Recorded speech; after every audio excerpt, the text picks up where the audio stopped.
The night was colder than usual, the kind of chill that seeps into your bones even if the heater hums softly inside the car. Marwa's eyes were heavy, stinging from the fatigue of a double shift at the diner. She glanced in the rearview mirror where her 3-year-old son, Sammy, slept soundly, his small head tilted to the side, his lips parted slightly. That peaceful sight was the only thing that gave her strength during these exhausting nights. Her car rattled along the almost empty road, the streetlights casting weak circles of yellow on the pavement. She gripped the steering wheel tighter, mentally calculating tomorrow's bills. Rent was due, the daycare fees too, and the leak in the kitchen roof was getting worse with every drizzle. Life seemed like one long uphill climb, but she refused to stop. She had promised herself, and Sammy, that she would never let him feel the weight of her struggles.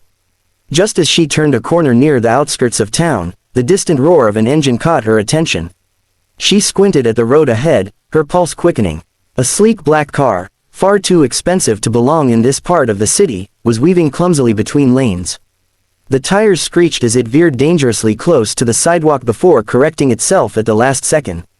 Marwa's breath hitched. "Please, don't crash," she whispered under her breath, slowing her car instinctively. But the inevitable happened. The luxury vehicle swerved sharply and, with a loud screech, plowed into the grassy shoulder of the road before grinding to a halt. Marwa's hands froze on the wheel. Her heart hammered against her ribs. She could keep driving, pretend she hadn't seen anything. After all, she had Sammy in the backseat, and stopping for a stranger in the middle of the night wasn't exactly safe. But then she thought of the way the car had jerked, the possibility of someone being hurt inside. She glanced again at her son, still asleep, blissfully unaware, and felt the tug of her conscience. Cursing under her breath, Marwa pulled her old sedan onto the side of the road a few feet away. She rolled down her window, the night air sharp against her face, and called out nervously. "Hello, are you okay?" The driver's side door opened with difficulty, and a man stumbled out. He was tall, broad-shouldered, dressed in a tailored suit that screamed money. But the way he swayed on his feet told Marwa all she needed to know: he was drunk. His steps were uneven, his eyes glassy, his words slurred as he muttered something unintelligible. Fear prickled at her skin. Drunk men had never brought her anything but trouble. For a second, she considered leaving him there. But then she saw his hand clutching at the car door, his face pale, his movements sluggish. If she abandoned him, he could collapse, freeze in the cold, or worse, try to drive again. Marwa stepped out cautiously, keeping her voice firm. "You can't stay out here. Come on, sit in my car. I'll drive you home." The man lifted his head, blinking at her like he was struggling to focus. "Why would you?" he mumbled, swaying dangerously. "Because if you get back in that car, you'll kill yourself, or someone else," Marwa shot back, her tone sharper now. He stared at her for a moment longer, then nodded clumsily. She guided him to her car, careful to keep some distance, her body tense. He smelled of expensive cologne mixed with alcohol, a combination that made her wrinkle her nose. When she opened the passenger door, he slumped into the seat, letting out a heavy sigh. Don't call the police," he muttered, almost pleading. Marwa tightened her grip on the steering wheel as she slid back behind it. "I'm not here to ruin your life. Just tell me where you live."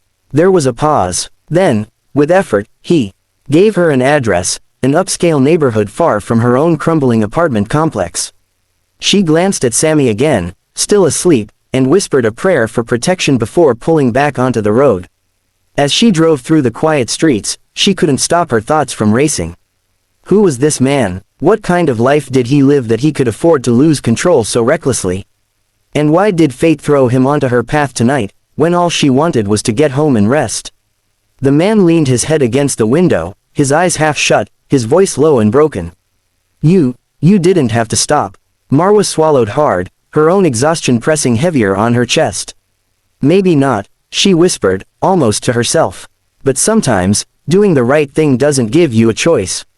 The silence that followed was thick, filled only by the hum of the engine and Sammy's soft breathing.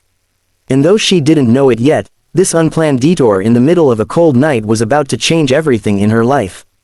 The next morning, Marwa woke up groggy, her body aching from the endless cycle of shifts and worry. The sunlight seeped weakly through the thin curtains of her small apartment, and for a moment she thought last night had been a strange dream. But then she noticed it, the crisp white envelope slid halfway under her front door. She frowned, slipping out of bed quietly so as not to wake Sammy. Her bare feet padded across the worn floor as she picked it up. The envelope had no name, just a weight that made her chest tighten. Tearing it open, she found a handwritten note on thick paper. "Thank you for helping me. You didn't have to. I owe you more than words. H." Tucked inside was a sleek business card embossed with gold letters. Haris Qureshi, CEO, Qureshi Technologies. A company she'd seen on billboards, in magazines, on advertisements flashing across the diner's tiny TV. She blinked at the card in disbelief. The man she'd dragged into her car last night, the drunk who had leaned helplessly against her passenger seat, was one of the most powerful men in the city. Her first instinct was irritation. Why did people like him get to drown themselves in whiskey and still live in mansions, while she fought tooth and nail just to keep her son fed? She tossed the card onto the table, muttering under her breath. "I don't need your gratitude. I need my own life to work." But by noon, her phone buzzed. An unknown number. She hesitated before answering. "Ms. Marwa." The voice was smoother now, sober, composed. It was him. "Haris, I hope this isn't a bad time. I wanted to thank you properly. Could we meet, just for coffee?" Her instinct screamed no. She didn't belong in his world, and she didn't need charity. But there was something in his tone, earnest, almost vulnerable, that made her pause. Against her better judgment, she agreed, setting the meeting for the next day. The small cafe she chose was far from fancy, a place she could breathe without feeling out of place. She arrived early, smoothing her thrifted blouse nervously. When he walked in, every pair of eyes followed him. Haris was sharply dressed, confidence in every step, but his gaze softened when it found her. "Thank you for coming," he said, sliding into the chair across from her. For a moment, silence lingered, broken only by the clink of cups and low hum of chatter around them. Marwa crossed her arms. "You didn't need to track me down. I wasn't expecting all this." "I know," Haris admitted, his voice low. "But you saved me. You didn't even know me, yet you stopped when no one else would. People don't usually do that anymore." She lifted an eyebrow. "I didn't do it for you. I did it because I couldn't leave someone on the side of the road." "That's it," he smiled, faintly, almost amused by her bluntness. "Still, I want to help you. Anything you need, money, work, daycare for your son, just ask." Her eyes narrowed instantly. "I don't want your charity." The words came out sharper than she intended, but she meant every syllable. "I work hard for what I have. I don't need to be someone's pity project." For a long moment, Haris just studied her. Unlike most people who softened under his presence, Marwa's spine only straightened more. Then, instead of arguing, he nodded slowly. "Fair enough, but maybe you'll let me buy you coffee, at least." Despite herself, Marwa felt the tension in her chest ease just a little. The conversation shifted. He asked about her life, and for once, someone wasn't just nodding absent-mindedly while she talked.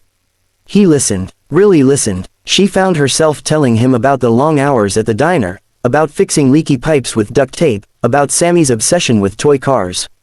At some point, she caught herself smiling, then quickly smothered it. This wasn't supposed to happen. She wasn't supposed to enjoy talking to a man who lived in a penthouse and probably had drivers, chefs, and assistants at his beck and call. When their coffee cups were empty, Haris leaned forward. "You may not want my help, Marwa, and I'll respect that. But I'm not going to disappear. You've reminded me of something I lost a long time ago, what it means to be human, not just successful. Maybe I'd like to learn from you." Her heart skipped, but she masked it with a dry laugh. "Trust me, there's nothing glamorous about being me." He smiled again, more warmly this time. "I don't want glamour. I want real." Marwa stood, brushing crumbs from her skirt. "Well, then, you've got my number. Just don't expect me to drop everything for you." As she walked out of the cafe, she told herself it was the last time. Yet, deep down, a whisper she couldn't silence asked what it might mean, for her, for Sammy, for the man who had looked at her not with pity, but with something startlingly close to respect. The days that followed their coffee meetings slipped by quietly, but something had shifted in Marwa's life. She told herself nothing would come of it. After all, she was a single mother juggling shifts at the diner, and Haris was a CEO with an empire under his name. Their worlds weren't just different, they were galaxies apart. Yet somehow, he kept showing up, not intruding, but weaving himself into her days in subtle ways. It began with a package left at her doorstep. Inside were new school supplies for Sammy, pencils, crayons, a sturdy backpack. No note this time, but she knew it was him. At first, she bristled. Her pride screamed against accepting anything from someone like Horace. But when Sammy squealed with delight at the sight of his new crayons, Marwa couldn't bring herself to return them. Next came groceries. She arrived home one evening after her shift to find a bag neatly tucked by her door, fresh vegetables, fruit, and even a carton of milk she hadn't been able to afford that week. She tried to convince herself it was a neighbor's mistake, but when it happened again, and again, she knew. Each time, her resistance weakened just a little, replaced by something warmer, though she refused to name it. One rainy afternoon, her kitchen roof gave way, sending water dripping steadily into a pan she'd placed on the floor. She sighed, wiping her forehead with her sleeve, wondering how much a repairman would cost. Hours later, when she returned from work, she found the leak fixed, patched perfectly, the ceiling sealed. A note sat on the counter. Couldn't let you live under a storm, H. Marwa pressed the note to her chest, torn between gratitude and frustration. She wanted to scream at him for meddling. But she also wanted to cry because for once, someone had seen her struggles and cared enough to act. When she confronted him about it, Horace only smiled. You let everyone else lean on you, Marwa. Why is it so hard for you to let someone lean in for you? His words lingered long after he left. Weeks melted into a rhythm neither of them had expected. He began visiting, sometimes bringing Sammy small toys, sometimes just sitting with her in the diner during her breaks, sipping coffee and listening. Sammy took to him quickly, giggling when Horace helped him build Lego towers or pushed him on the swing in the park. And slowly, against every wall she had built, Marwa felt her heart beginning to soften. One evening, Horace invited her to a company gala. She almost laughed at the idea. Do you know how ridiculous I'd look standing next to you in some glittering ballroom? I don't belong there. But Horace shook his head gently. You belong wherever you choose to stand, Marwa. And I'd be proud to have you beside me, not as someone I owe, but as someone I respect. His sincerity disarmed her. Against her instincts, she agreed. The night of the gala, she borrowed a simple dress from a neighbor, smoothing the fabric nervously as she stood in front of the mirror. When Horace arrived to pick her up, his expression left her breathless. He didn't see the exhaustion in her eyes, the calluses on her hands. He saw her, just her. The ballroom shimmered with chandeliers, glittering gowns, and the soft hum of live music. Marwa felt every pair of eyes on her, whispers trailing in her wake. But Horace stayed close, his hand steady at her back, his voice calm as he introduced her to people who looked at him with awe. For the first time, she wasn't invisible. She wasn't just the tired waitress or the struggling single mother. She was a woman who had saved a man's life, and who now stood tall in a room that had never been meant for her. At one point, Horace leaned down, his voice low. You think you don't belong here, but I've never belonged anywhere more than when I'm with you. Her heart stuttered, tears threatening to rise. She glanced at him, then at the room filled with polished faces and shallow smiles. And she realized something. This wasn't about wealth, or power, or status. It was about choice, and in that moment, she chose to believe that her life could be more than just survival. As the night wore on, she caught her reflection in the mirrored walls, her head held high, her hand resting lightly in Horace's. For the first time in years, she didn't see a woman worn down by struggles. She saw someone strong, someone worthy, someone who had found a connection built not on pity, but on respect and something deeper that neither of them dared to name yet. And as they left the gala, stepping into the cool night air, Horace turned to her. His eyes, unguarded and sincere, searched hers. Marwa, that night on the road, you didn't just save me. You changed me. I don't want this to be charity, or guilt.